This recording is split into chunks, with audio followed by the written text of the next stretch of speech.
sejarah berdirinya dinasti Umayyah. Sudah dong dipelajari ya? Belum. Udah. Udah apa belum?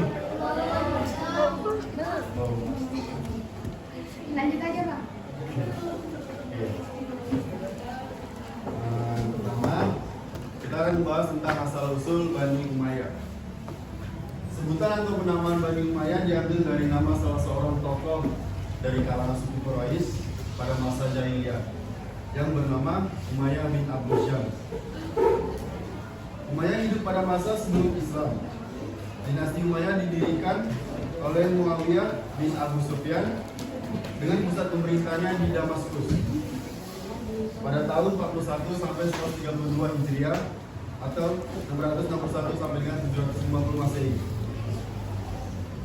Bani Umayyah memiliki peran penting di dalam perekonomian masyarakat Mekah.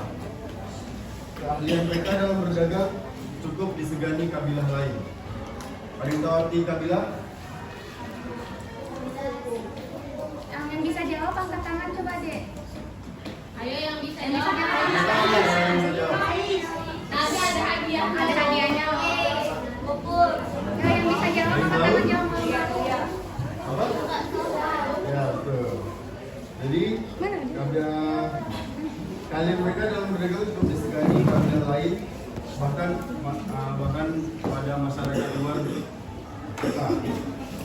Oleh karena itu, mereka sering dipercaya menjadi pemimpin kabilah dagang. Kemampuan berdagang Bani Umayyah tidak diiringi dengan kemampuan mereka dalam bidang keagamaan. Ini materi-materi yang abang sampaikan diingat ya. Nanti soalnya di akhir abang kasih kuis dapat hadiah.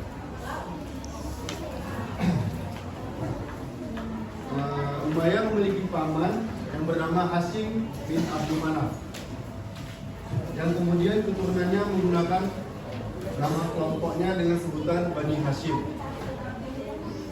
Bani Hashim dipercaya sebagai penjaga keamanan Ka'bah yang menjadi tempat beribadah.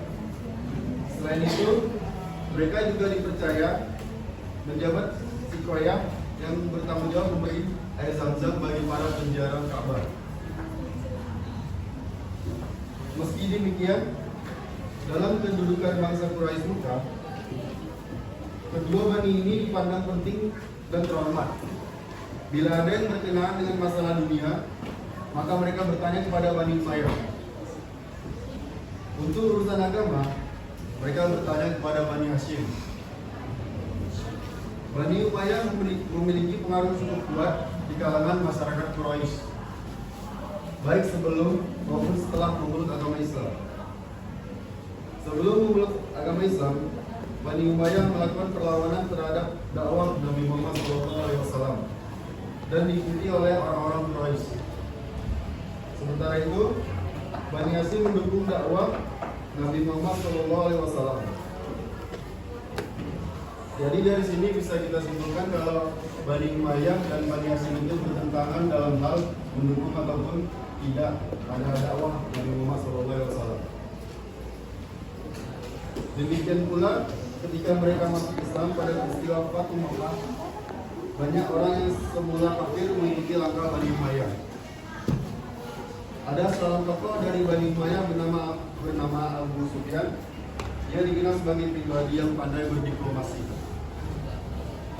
Dalam satu kesempatan berdagang ke negeri Syam, kafilah dagang dari kaum Quraisy dipanggil oleh Heraklius. Heraklius itu kayak kaisar pada masa Romawi. Kaisar menanyakan perihal seseorang bernama Muhammad yang mengaku sebagai utusan Allah. Abu Sufyan yang ketika itu memimpin rombongan dagang datang menghadap Kaisar seraya menjelaskan keadaan Nabi Muhammad SAW. Meski ketika itu menjadi musuh utama Nabi Muhammad, Abu Sufyan menjelaskan keadaan Nabi Muhammad SAW dengan cukup meyakinkan Kaisar. Keterangan disampaikannya membuat Kaisar tertarik kepada Islam. Kemampuan menjelaskan kepada Kaisar tersebut menunjukkan bahwa dia adalah seorang pemimpin yang cukup pandai di antara rombongan kafilah yang dipimpin